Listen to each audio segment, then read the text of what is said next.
오늘은 요한계시록 강의 61번째 시간으로 만물을 새롭게 하노라 라는 제목으로 하나님의 말씀을 같이 상고하고자 합니다.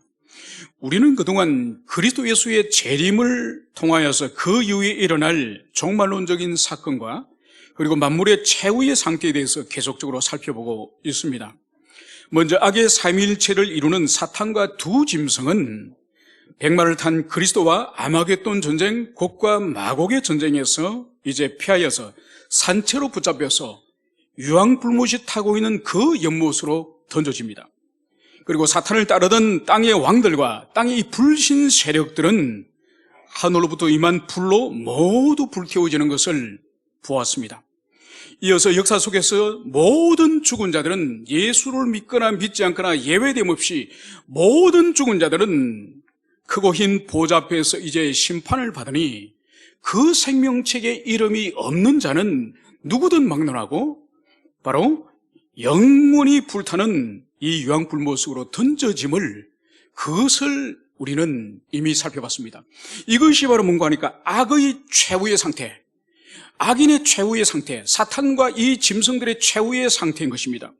이어서 요한은 새로운 또 환상을 보았으니 그것이 바로 새 하늘과 새 땅, 즉 천국에 관한 환상을 우리가 살펴봤습니다. 이것은 첫 창조 세계가 완전히 소멸되어지고 완전히 사라지고 재창조를 한다는 뜻이 아닙니다. 이것은 뭘 말하는 거니까 인간 타락으로 함께 저주를 받은 이 피조 세계를 첫 하늘과 첫 땅이 완전히 사라진 것처럼 보이는 본질의 완전한 새로운 갱신, 이러한 새하늘과 새 땅을 이제 요한이 보았다는 것이죠. 여러분, 이어서 요한이 이제 하늘에서 내려온 거룩한 성 새 예루살렘 성을 이제 보게 됩니다. 하늘에서 내려온 이 거룩한 성 새 예루살렘은 우리가 이미 17장과 18장에서 살펴본 이 바벨론, 음녀 바벨론과 대조되는 그런 존재임을 알 수 있습니다. 여러분, 하늘에서 내려온 이 거룩한 성 새 예루살렘은 어떤 존재인가 하니까 바로 새 하늘과 새 땅, 이 천국에 도대체 누가 살 것인가? 창세기 1장에서 그 아름다운 6일 동안의 하나님의 창조 세계를 하나님의 형상과 하나님의 모양을 따라 만드신 우리 사람이 그 창조 세계에 살았던 것처럼 바로 이 새하늘과 새 땅에 살 존재는 이 새 예루살렘, 바로 이 지상에서 그토록 수고하고 땀 흘리며 전투하였던 이 교회가 드디어 천상에서 승리한 교회가 되어서 이제 이 새하늘과 새 땅에서 바로 이 새 예루살렘 성인 교회가 영원히 살 것을, 그것을 보여주는 거죠. 이것이 바로 완성된 천상의 교회, 완성된 우리 그리스도인의 이 지복의 모습이 바로 하늘에서 내려오는 이 새 예루살렘 성임을, 그것을 살펴봤습니다. 그래서 주님이 지으신 이 모든 피조 세계가 이제 새 하늘과 새 땅으로 이제 변모되어지고, 그리고 이 땅에서 교회와 그리스도인과 인류를 그토록 미혹하고 비참하게 하였던 모든 악의 세력들이 불못으로 던져지고, 그리고 이 땅에서 싸우던 이 교회, 이 참나온 교회는 이제 어린 양의 신부로서 하늘에서 찬란한 모습으로 이제 이 새하늘과 땅에서 영원히 사는 천상의 교회 모습으로 우리가 지난주까지 여기까지 우리가 살펴봤습니다.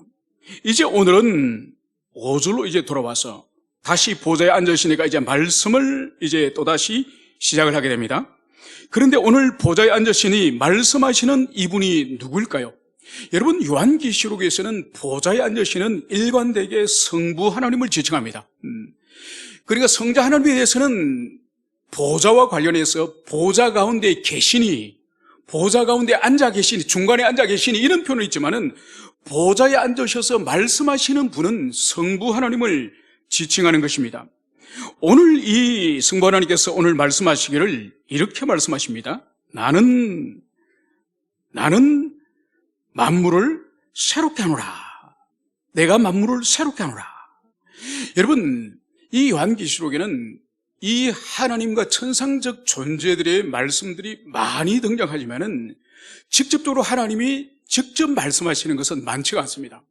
오늘 우리 본문에서 내가 만물을 새롭게 하노라, 이 말씀과 함께 1장 8절에 가면은 하나님이 자신을 이렇게 계시를 합니다. 나는 알파요 오메가라. 이제도 있고 전에도 있었고 장차 올 자요 전능한 자라. 그래서 하나님이 직접적으로 당신을 계시하고 당신이 직접적으로 말씀하심을 명시적으로 기록된 것은 딱 계시록 안에서는 본문과 1장 8절 이 두 부분밖에 없다는 것을 볼 수 있는 거죠. 그것은 그만큼 당신에 대한 계시 가운데서도 중요하고 중요하다는 것을 오늘 여기서 보여주는 거죠. 오늘 주님이 하신 말씀이 뭔가요? 보라, 내가 만물을 새롭게 하노라. 여러분, 우리는 이미 지난 시간에 1절에서 새롭게 한다는 의미가 새 하늘과 새 땅의 의미가 뭔지를 우리는 이미 살펴봤습니다. 그래서 이것은 과거에 존재했던 첫 창조의 그 세계를 부분적으로 보수하거나 부분적으로 수리하거나 부분적으로 손을 본다는 그런 의미가 아니에요. 본질적으로 완전히 새롭게 갱신되어서 첫 창조 세계가 사라져버린 것 같은, 하나도 남아있지 않은 것 같은 그런 존재임을 말씀하는 거죠. 여러분, 여기 가운데에는 사람이 포함이 될까요? 사람이 포함이 되지 않을까요? 사람이 포함이 됩니다. 우리가 지난 시간에 잠시 살펴봤던 것처럼 이 백보자, 흰 보좌 심판 앞에 교리적으로 이 계시록에서는 언급하고 있지 않지만은 다른 데살로니가 전서라든지 다른 서신에서 기록하고 있지만은 부활의 문제를 이 계시록에서는 언급을 하지 않고 있습니다. 이 보좌 심판 앞에서 이제 모든 영혼들이, 잠자는 영혼들이 다시 부활하지 않습니까? 그때 만물을 새롭게 하시는 이 새 역사가 우리 인간의 육체에도 나타나는 거죠. 그래서 이 지상에서 생명을 잃은 죽은 모든 인간들이 이제 무덤에서 이제 일어나는 거죠.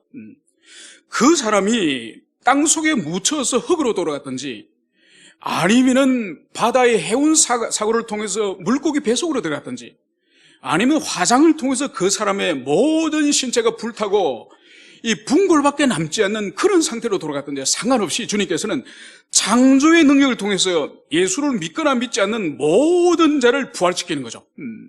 그래서 보좌 앞에, 하나님의 보좌 앞에 세우지 않겠습니까? 그때에 믿지 않는 자들, 그리스도를 끝까지 배반한 자들에 대해서는 영원한 지옥의 형벌을 받더라도, 영원한 시간 속에 지옥의 형벌을 받더라도 몸이 소멸되지 않는 지옥 형벌을 받기 합당한 몸으로 주님이 부활을 시키시는 거죠. 믿는 자들의 부활은 어떤 형태로 일어납니까? 그 사람은 지상에서 어떤 형태의 죽음을 죽었던지가 전혀 상관없이 가장 아름다운, 이 지상에서 살았을 그때의 최고의 아름다움과 비교할 수 없는, 그래서 가장 아름다운 모습으로 그 사람은 부활하게 되는 거죠. 그래서 그 사람은 천국에서 이제 하나님과, 삼위 하나님과 영생하기에 가장 합당한, 가장 아름답고 가장 탁월한 모습으로 부활되어지는 거죠. 그래서 그 부활체를 가지고 이제는 천국으로 이제 들어가서 영원한 생명을 누리고 있지 않겠습니까? 여러분, 그래서 우리가 지난 시간에 살펴봤던 것처럼 이제 옛것은 지나가고 첫 하늘과 첫 땅이 지나가고 만물이 새롭게 된다고 할 때에 이 새롭게 되는 데는 우리의 존재도 완전히 새롭게 됩니다. 물론 여러분, 완전히 새롭게 되어서 천국에 가서 제가 보니까 김영국 집사님을 알아보지를 못한다든지, 제가 우리 김영술 권사님인데도 알아보지를 못하고 누구시라고요? 이런 말을 하지 않는 거예요. 그래서 연속성과 불연속성으로 우리가 천국에서 만나는 거예요.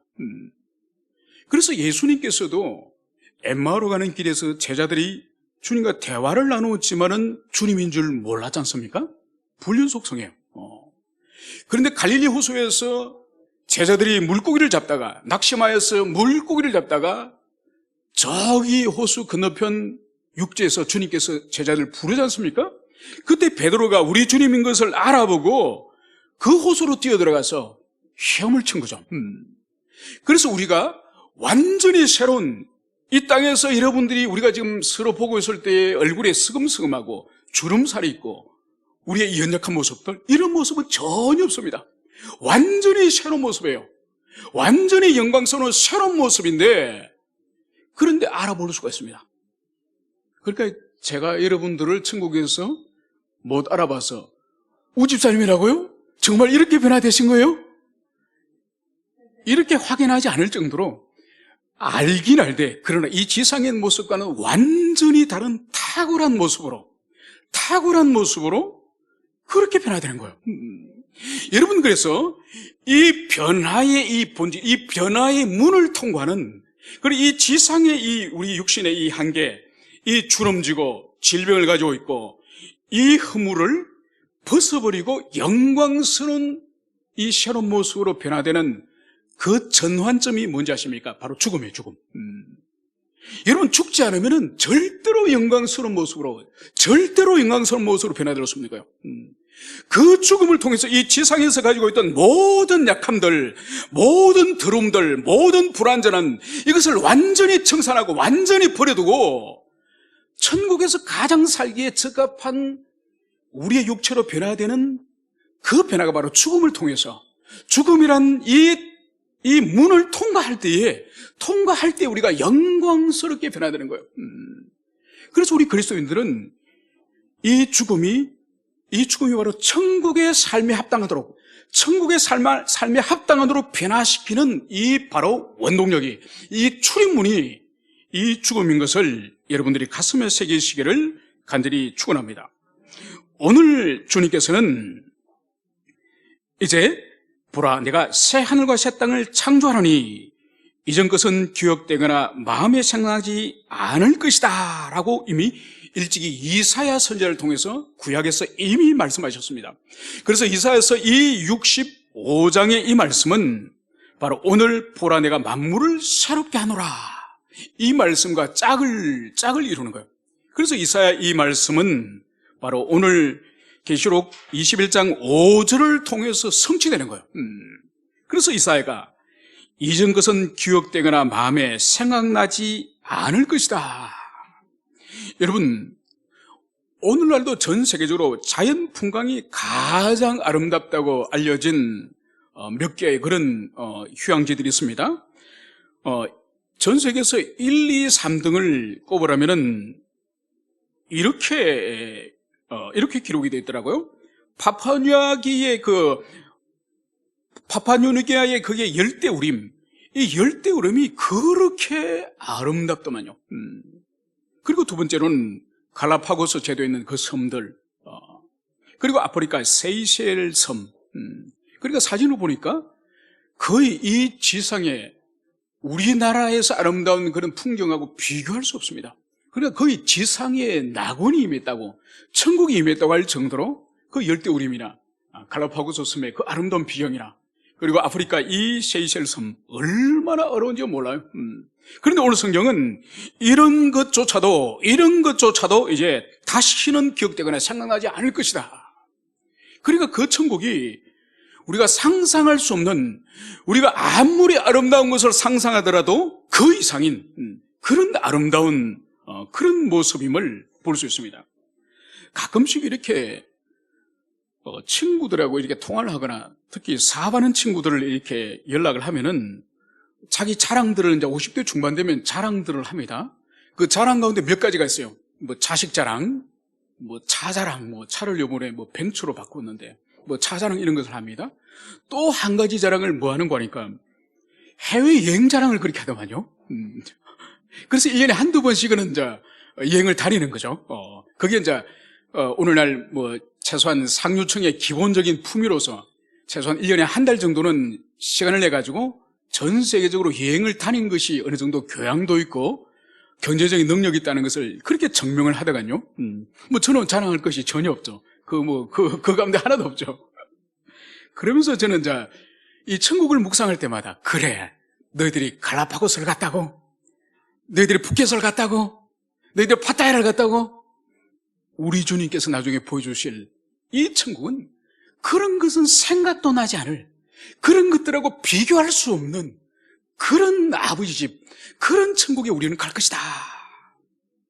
이러한 말로서 제 자신을 위로하고 있습니다. 이어서 또 이르시되, 이 말은 신실하고 참되니 기록하라 하시고, 오늘 요한은 우리 주님께서 만물을 새롭게 하시겠다 이 말씀을 하시면서 이 말씀을 기록하라 하시는 거예요. 여러분, 왜냐하면 주님께서 직접 하신 이 말씀이 신실하고 참되기 때문에 이 말씀을 기록하라는 거예요. 여러분, 더 엄밀히 말할 때는 주님의 말씀이 신실하고 진실하기보다는 주님 당신의 성품이, 당신의 속성 자체가 이 신실하고 진실하신 성품이기 때문에 바로 그분이 하시는 이 말씀 또한 진실하고 신실한 것이죠. 먼저 여기서 주님의 이 성품인 이 신실하다는 의미가 뭔지를 살펴보겠습니다. 여러분, 우리 성경에서는 신실로 이렇게 번역을 하고 있지만은 사실 오늘날 안 쓰는 말입니다. 여러분, 신실하는 말 씁니까? 거의 안 사용합니다.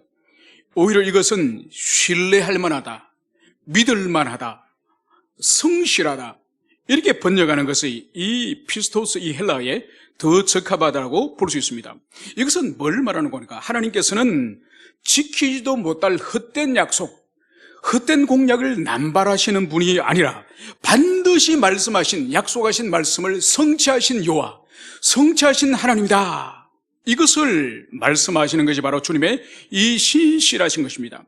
여러분, 창세기 3장 15절에서 우리가 알고 있는 원시복음, 바로 여인의 후손이 뱀의 머리를 상해할 것이고 이 뱀이 바로 여인의 후손의 발 뒤꿈치를 상해할 것이란 이 주님의 이 창세기 이 예언, 이 말씀은 어떻게 이루어졌죠? 그것은 바로 이 땅에 성육신하신 그리스도 예수를 이제 뱀이, 사탄이 우리 주님의 십자가에 못 박아 죽이심으로 우리 주님이 발꿈치에 물린 것이고 상한 것이고, 그러나 그 죽음을, 이 사탄에 의해서 십자가에 죽으신 죽음을 통해서 오히려 사탄이 가지고 있는 그 사망의 권능을 오히려 깨부시고, 그래서 뱀의 머리를 짓뭉개버리시는 이 죽음의 권세를 이기시는 이 사건을 바로 이 창세기 3장 15절 주님께서 이루심으로 당신의 신실하심을 드러내주셨습니다. 여러분, 창세기 12장과 15장에서는 하나님께서 아브라함에게 두 번씩이나 언약을 하십니다. 그 언약의 본질이 바로 뭐죠? 너에게 땅의 모래알같이 하늘의 별같이 많은 후손을 주겠다. 두 번째로는 너가 밟고 있는 이 모든 이 가나안 땅을 이제 너와 너의 후손에게 주겠다. 세 번째로 바로 뭐죠? 너와 너의 후손들이 모든 이 세상에 복의 권원이 되게 하겠다. 이 세 가지를 약속하지 않으셨습니까? 우리 주님께서 창세기에서 약속하신 이 약속을 역사 속에서 어떻게 주님께서는 성취해 나가셨죠? 바로 약 500년의 시간이 지난 이후에 이집트에서 드디어 이스라엘 백성들, 이 70명의 야곱의 자손들이 수백만 명의 엄청난 민족을 이루심으로 바로 민족에 대한 복을 하나님이 성취시켜 주셨죠. 그리고 이제 이 아브라함이 밟던 그 모든 가나안 땅을 주시겠다고 하는 그 약속의 말씀은 어떻게 이루어졌죠? 아브라함과 약속을 하신 지 1000년 만에 다윗 왕 때 모든 땅을 다 얻게 됩니다. 여러분, 사사기 때나 여호수아 때는 부분적으로 많은 땅이 여전히 빼앗겨 있는 상태입니다. 1000년이 지나서, 아브라함과 언약을 맺은 지 1000년이 지나서 바로 다윗 왕 때 모든 땅을 다 얻는 그런 하나님의 성취를 보여주는 거죠. 그리고 주님께서 이제 드디어 너희 후손이 땅의 모든 백성들에게 복의 권원이 되게 하겠다. 이 약속은 어떻게 성취됩니까? 그것은 바로 우리 주님의 성육신과 주님의 십자가 사역을 통해서 비로소 오순절 성령 강림 이후에 모든 열방을 이제 혈통과 민족을 상관없이 그리스도 안에 있는 자들에게는 참된 교회 되게 하고 참된 하나님의 자녀 되게 하셨으니 바로 이것이 우리 주님의 신실하심이요. 그래서 주님은 당신의 성품이 신실하시고 말씀에 신실하기 때문에 역사와 시간과 공간을 초월하여서 당신이 하신 말씀을 반드시 이루시는 여호와, 성취하시는 여호와의 심을 보여주는 것이 오늘 여기서 주님이 신실하시다, 이것을 여기서 보여주는 것이고, 두 번째로는 하나님의 말씀이 오늘 진실함으로 기록하라. 여러분, 진실하다, 이 헬라 알레데이아, 이 진실함은 무슨 의미인가 하니까 바로 진리이신 하나님, 진리이신 하나님에게 합치됨이 진실하며, 그래서 이 진실함에 반대되는 말이 바로 뭔가 하니까 거짓이겠죠. 그래서 속임과 거짓은 사단의 속성이에요. 그래서 거짓말을 하고 사람을 잘 속이고 얼굴이 뻔뻔하게 이렇게 속이는 이런 것은 사단의 성품, 사탄의 속성을 가지기 때문에 거짓말을 잘하고 잘 속이는 그런 성향을 가지고 있는 거죠. 그래서 여기서 이 진실하다는 것은 거짓이 없는 모든 것이 참되고 모든 것이 진실된 이 성품이 바로 우리 주님의 성품인 것입니다. 여러분, 그래서 우리도 개인적으로나 또 공동체적으로나 국가적으로나 이 진실에 대해서 우리가 정말 가슴에 새겨야 돼요. 특히 우리 민족, 우리 국민들 진실이 얼마나 우리가 약점이 있는지를 제가 반복해서 말씀드리지 않습니까? 여러분, 120년 전에 도산 안창호 선생님이 평양에서 만민공동회를 할 때 피를 토하듯이 전하는 것이 바로 뭔가 하니까 우리 민족이 참돼야 된다, 정직해야 된다, 거짓말 하지 말아야 된다. 우리 민족이 많은 것은 일본 때문에 많은 것이 아니라 조선 사람의 거짓말, 조선 사람의 거짓 때문에 우리가 망한다. 이것을 도산 선생님이 120년 전에 그렇게 역설했습니다. 여러분, 그렇게 역설해도 지금도 위정죄나 이 무고죄가 일본에 비해서 그렇지 한 1%도 안 되는 일본에 대해서 여러분 800배 이상이 많아요. 800배. 여러분, 말이 됩니까? 일본에 비해서 우리 크리스찬이 우리가 약 40배 가까이 많은, 인구 대비 40배 가까운 이 크리스찬이 많은 교회를 가지고 있다 하면서 어떻게 거짓말의 본질이라 말할 수 있는 위정죄와 이 무고죄가 800배 이상인 1000배에 이르는 이런 많은 죄를 저지릅니까? 여러분, 그래서 여기서 우리가 아버지라 부르는 하나님 아버지의 성품이 이 진실이지 않습니까?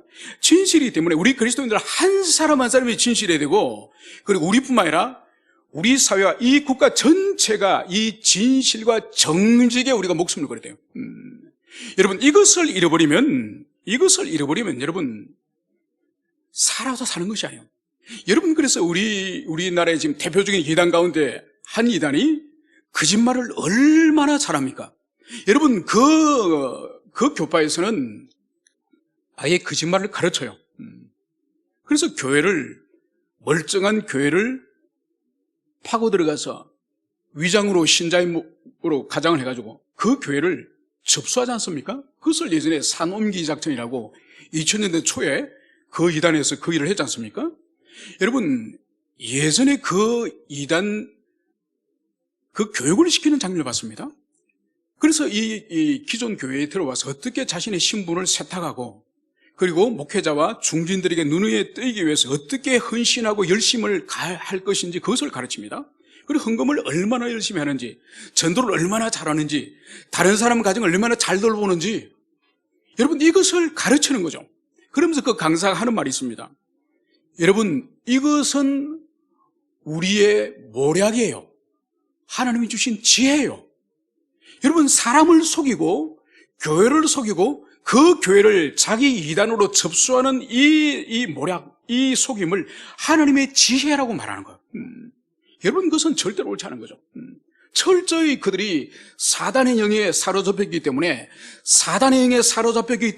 거짓말하는 것을 하나님이 주시는 모략이고 지혜라고 그렇게 둘러대는 거죠. 여러분, 그런 거 절대로 없습니다. 여러분, 탈북자들이 지금도 와서 말하는 것이 바로 뭔가니까, 자기들은 북한에서 우리로 치면은 유치원 때부터 초등학교 때부터 배우는 것이 뭔가니까, 한국 전쟁은 남조선과 미제국주의자들이 북으로 쳐들어온 것이다, 북침이다. 여러분, 6월달에 며칠 전 지났지 않습니까? 여러분, 지금까지 70년간 북한은 남조선과 미제가 힘을 합쳐서 이북을 쳐들어왔다, 이렇게 그들은 가르칩니다. 그래서 지금 70년이 지났지만 북한의 대부분의 주민들은 미국과 우리가 힘을 합쳐서 이북으로 쳐 올라갔다는 거죠. 그러면 어떻게 쳐 올라간 이 남쪽이 어떻게 3일 만에 서울을 빼앗깁니까? 평양을 빼앗아야죠. 여러분, 이번 주에 7월 1일 날이 무슨 날인지 아십니까? 7월 1일 7월 1일은 중국 공산당 창립 100주년 되는 날이 7월 1일이에요. 시진핑 주석이 아주 중요한 연설을 하더만요. 그 연설 가운데 이런 말을 하더라고요.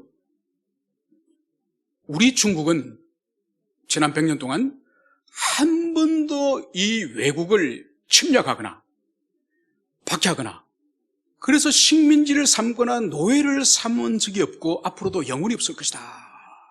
한 번도 외국을 다른 나라 국민들을 괴롭히거나 또 압박하여서 그들을 노예로 삼았거나 그런 적이 없었고 앞으로도 영원히 우리는 그렇게 하지 않을 것이다.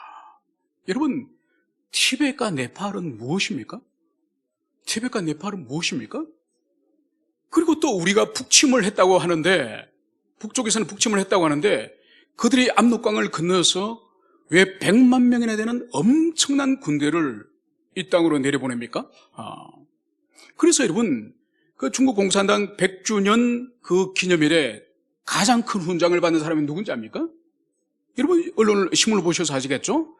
국군과 유엔군을 100명을 쏴 죽인 그 인민해방군이 상을 받았습니다. 훈장을 받았습니다.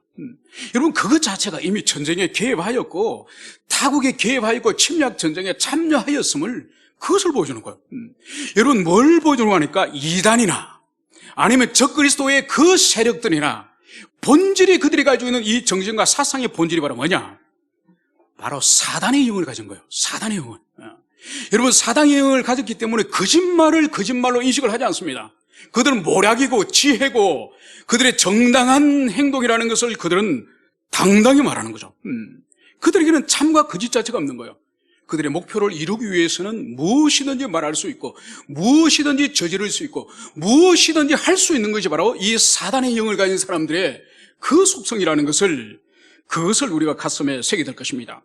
이제 6절에서는 주님께서는 오늘 또 이렇게 말씀을 하십니다. 또 내게 말씀하시되 이루었도다. 나는 알파와 오메가요 처음과 마지막이라. 여러분, 1장 8절에서 주님께서 당신을 나는 알파와 오메가요 이 말씀을 하셨던 것을 다시 오늘 주님께서는 이루었도다. 나는 알파와 오메가요 처음과 마지막이라. 여러분, 이 이루었다라고 하는 것을 먼저 우리가 살펴보면 이 헬라 이 이루었다, 이 개군한 이것이 동일하고 사용되는 본문이 어딘가 하니까 16장 17절에 가면 3대 7종 재앙 가운데 제일 마지막 이 대접 재앙 가운데서도 7번째 이 재앙, 7번째 대접, 이 대접을 7번째 천사가 어디에 쏟죠? 공중에 쏟아요. 공중에. 이 공중에 쏟는다는 의미는 우리가 16장을 살펴볼 때도 에베소서 2장에 근거할 때 공중권세 잡은 자가 사단이지 않습니까? 그래서 마지막 7번째 대접을 쏟는다는 의미는 바로 사탄에게 직접적으로 하나님의 진노를 쏟아부는 그런 의미라는 것을 우리가 살펴봤죠. 그러고 나서 이제 7번째 대접을 쏟아놓고 나서 주님이 하시는 말씀이 되었다 이 말씀을 하시는 거죠. 이때 되었다란 이 헬라가 이 개곤하네요. 오늘 이루었다 이 말씀과 동일한 의미예요.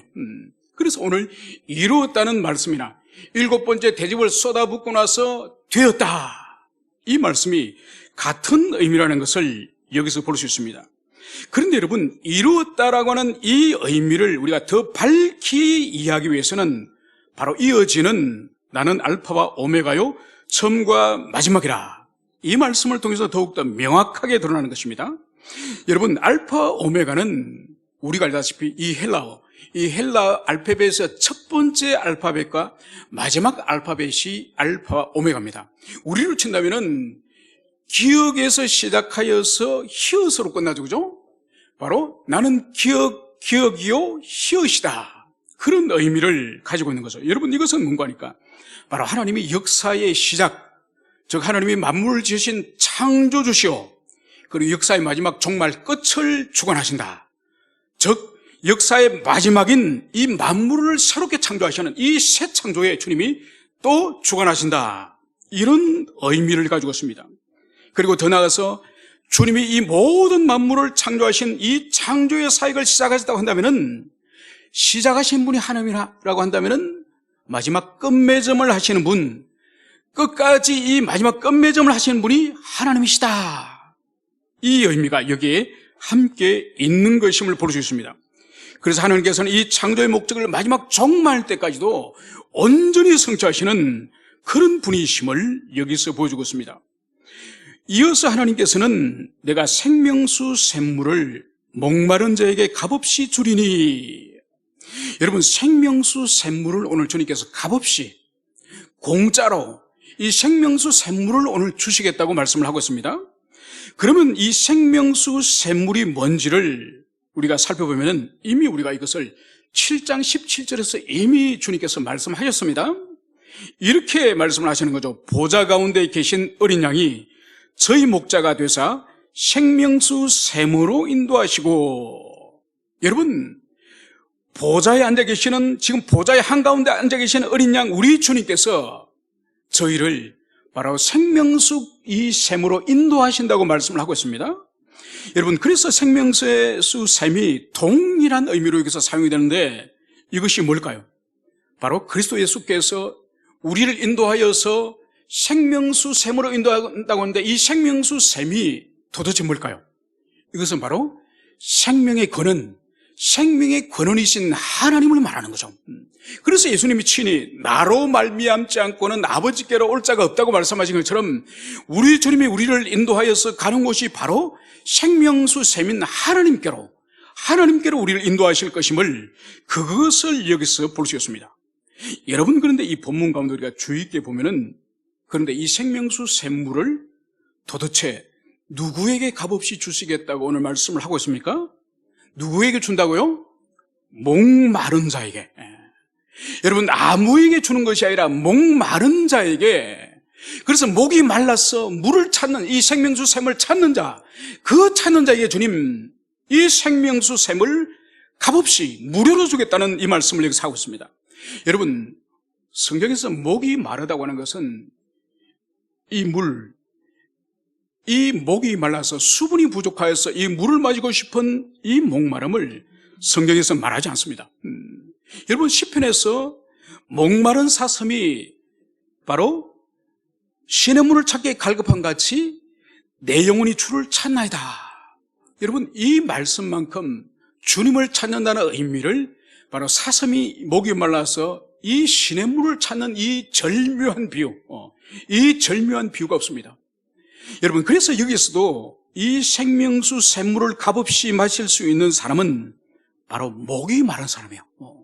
여러분 이 목이 마르다는 것은 하나님을 향한 간절한 갈망, 그분에 대한 소망, 그분에 대한 은총에 대한 그 간절한 갈망이 있는 그런 마음의 상태를 가진 사람에게 오늘 주님께서 이 생명수 샘물을 충만하게 부어주시겠다, 이 말씀을 여기서 하고 있습니다.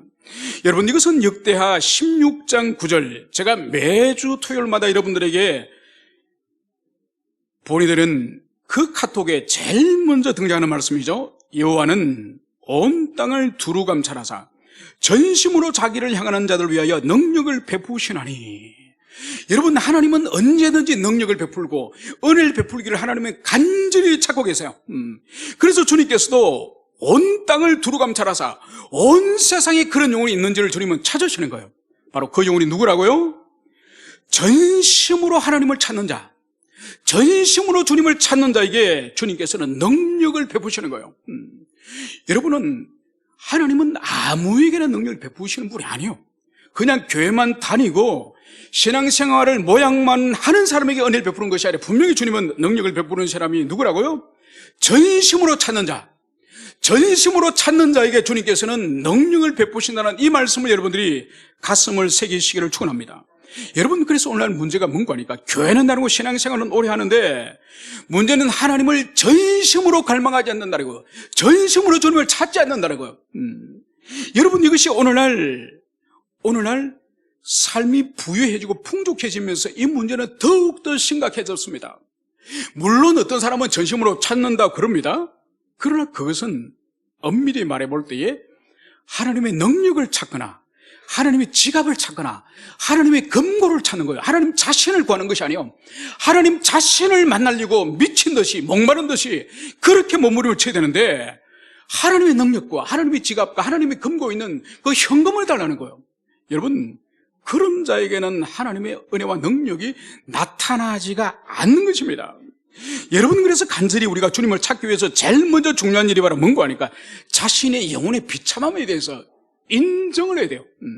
발견을 해야 돼요.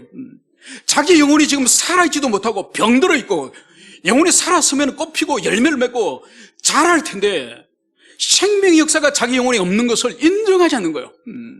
여러분, 인정하지 않으니 하나님을 찾지 않는 것이에요. 물론 어떤 사람은 자기 영혼의 비참함을 알지만은 문제는 간절히 찾지를 않아요. 찾지를 않아요.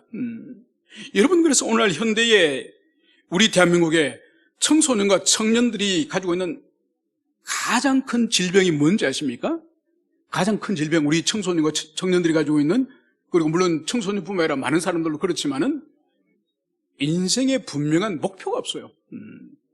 되고 싶은 것도 없고 하고 싶은 것도 없고, 엄마 아빠가 모든 것을 어릴 때부터 채워주고 어릴 때부터 해주니 하고 싶은 열정도 없고 되고 싶은 어떤 일도 없고, 여러분, 심지어 하나님의 교회 안에도 있는 사람들 얼마나 많은지 몰라요. 여러분, 이 본질이 뭔지 아십니까? 회심하지 않은 사람이에요. 여러분, 진정으로 회심한 사람에게는 하나님을 만나면은 자기 속에 거룩한 열정을 주시면서 인생의 목표와 인생의 목적을 하나님께 새롭게 그 사람에게 심어줍니다. 그래서 옛날에 주님 만나기 전에 가졌던 그 모든 것들을 바울의 표현을 빌리면 배설물처럼 똥처럼 여기고, 하나님이 주시는 자신의 새로운 인생의 목표, 새로운 길을 이제는 발견하는 거예요. 세상 사람들은 쓸모없다, 무가치하다, 무모하다, 그렇게 말을 할지라도 자신이 새로운 길을, 새로운 인생의 가치 있는 길을, 하나님이 주시는 그 사명을 발견하는 것. 여러분, 이것이 회심한 인생의 본질적인 특징이에요. 여러분, 그래서 반드시 전심으로 주님을 향해서 목마름을 가지기 위해서는 반드시 두 가지가 필요하니, 자기 영혼의 비참함을 먼저 볼 수 있는 눈이 열려야 되고, 두 번째는 그 사실을 알더라도 주님 앞에 몸부림치지 않으면 안 되는 거예요. 전심으로 찾는 자에게 주님께서 능력을 베푸신다 말씀하셨는데, 여러분, 전심으로 자기 인생을 던져서, 자기 생명까지도 던져서, 여러분, 영생은 그렇게 얻을 만한 가치가 충분히 있지 않습니까? 왜 그렇게 하지 않습니까? 왜 질이 밀려나는 인생을 그렇게 삽니까? 오늘 이 말씀, 바로 생명수 샘물을 누구에게 주는지 가슴이 깊이 새기시는 여러분 되시기를 축원합니다. 오늘 27절에서는 이기는 자에게 이제 이것을 상속으로 받으리니 나는 그의 하나님이 되고 그는 내 아들이리라.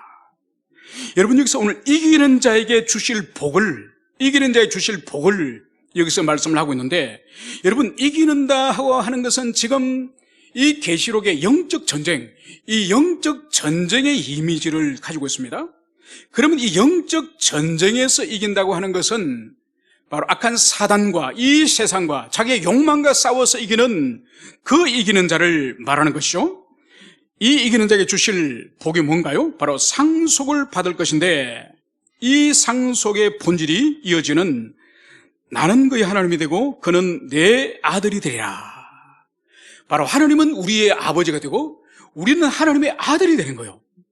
그래서 그 하나님의 상속을 받는 것은 우리 아버지 되신 하나님 나라, 그 하나님 나라를 유업으로 기업으로 받는 그 은혜, 그것이 바로 이기는 자에게 주시는 바로 이 유업 상급임을 여기서 볼 수 있습니다.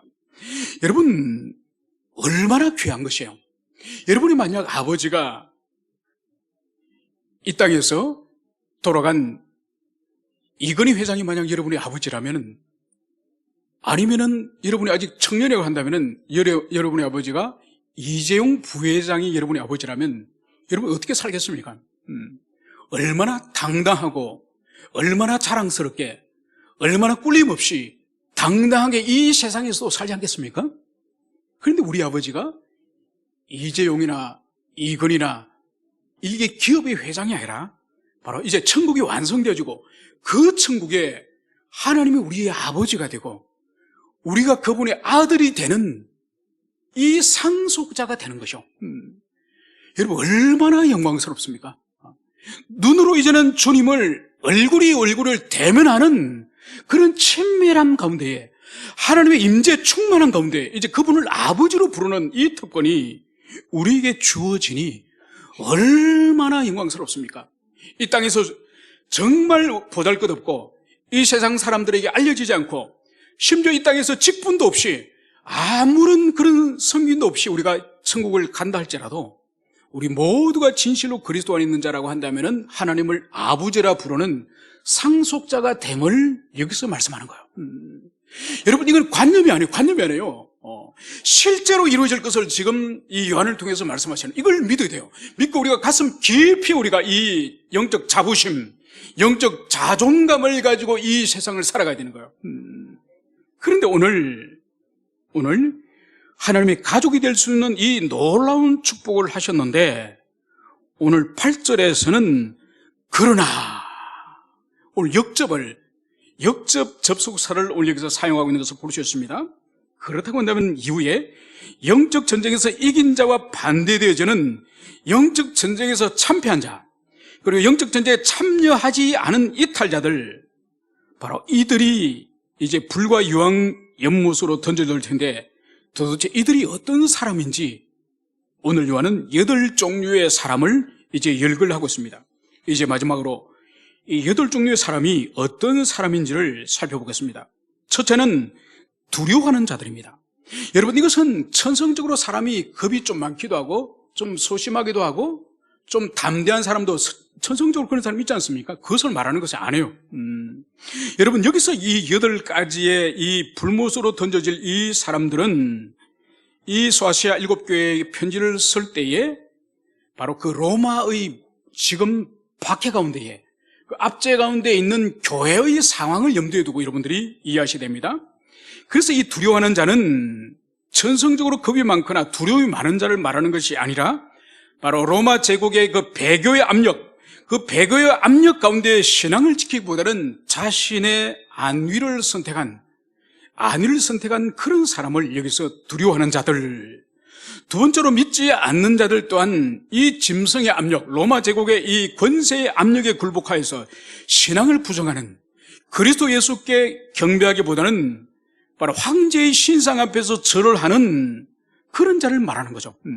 그래서 그 신상 앞에 절을 하지 않을 경우에는 직장을 구할 수 없고 또 매매를 할 수 없고 모든 이 지상에서 경제 행위를 할 수 없고 기득권을 빼앗기는 이 두려움 때문에 바로 타협하여서 황제 신상 앞에 절하는 그런 자를 여기서 믿지 않는 자라고 볼 수 있습니다. 흉악한 자들은 이것은 바로 짐승의 우상에게 종교적 경배를 표하는 영적으로 이미 더럽혀진 자를 의미하는 것입니다. 그리고 살인자들, 이것은 바로 이 짐승 로마 제국의 이 폭정 안에서 그 당시에 사람들을 얼마나 함부로 죽이고 사람들을 그렇게 생명을 빼앗았습니까? 그것처럼 하나님의 형상인 사람의 생명을 함부로 빼앗는 그런 자를 말하는 것이죠.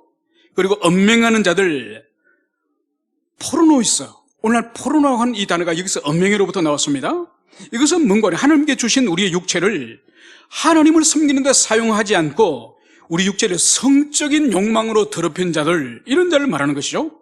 점술가들, 여러분, 이 점술가라고 번역이 됐지만은 이 원어의 의미, 이 파라마코이스의 뜻이 뭔가 하니까 독을 섞는 사람을 말하는 거야. 독을 섞는 사람.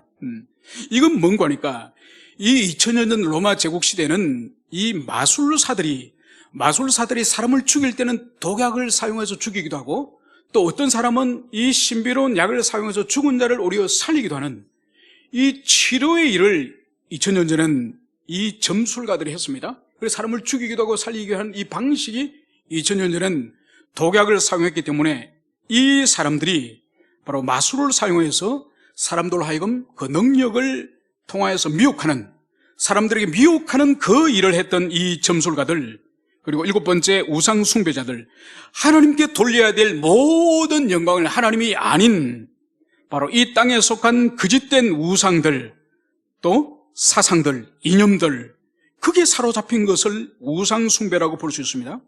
그리고 마지막 거짓말하는 모든 자들, 여러분, 하나님의 성품과 속성이 진실함이 있는 것처럼 거기에 반대되는 사단의 속성이 거짓이라고 말씀을 드렸죠. 오늘 마지막 8번째, 거짓말하는 모든 자들, 바로 진실하신 하나님의 성품과 대조되는 속임과 거짓말하는 이 자들, 바로 이 자들이 영원한 지옥 불못에 두 번째 사망에 던져질 자다. 이것을 오늘 여기서 말씀을 하고 있습니다. 이제 말씀을 맺고자 합니다. 오늘 주님께서는 이제 이 교회, 참된 교회, 하늘로부터 내려오는 이 새로 예루살렘에 속하는 이 어린 양의 신부들에게 어떤 복을 주실 것이며, 그리고 이 하늘로부터 내려온 새 예루살렘 성에 속하지 못할 자가 어떤 자들인지 이 8종류의 사람들을 쭉 나열을 하면서 하나님께서는 영원한 거룩한 자들과 영원한 악한 자들을 영원히 분리시키는 그런 하나님이심을 여기서 말씀을 하고 있습니다. 그러므로 다시 이 새 예루살렘 성, 다시 이 천상의 이 교회는 다시 눈물도 없고 어떤 유혹과 어떤 죄의 도발을 일으키는 어떤 악의 모습도 조금도 없는 완전한 순결한 아버지의 나라임을 여기서 오늘 말씀을 하고 있습니다. 그러므로 우리가 이 세상에서 우리가 더 수고하고, 우리가 얼마를 더 수고하며 얼마를 더 땀을 흘리고 피를 흘리고 눈물을 흘리며 우리가 이 땅을 떠나야 될지 모르지만은 이 천국의 이 모형, 이 모습을 우리가 가슴에 깊이 묵상하며 바로 우리가 이 땅을 졸업할 날이 있다. 우리가 이 땅을 떠날 날이 있다. 그래서 우리 또한 죽음의 문을 통과해서 영원한 천국에 들어가서 모든 죄와 사망의 권능으로부터 자유할 수 있는 그런 날이 있다. 이것을 여러분들이 가슴에 새기시기를 축원합니다. 이제 다음 시간부터는 이제 이 천국 새 예루살렘을 더 상세하게, 더 치밀하게 아름다운 모습을 우리가 다음 시간 우리가 또다시 살펴보도록 하겠습니다. 함께 기도하시겠습니다.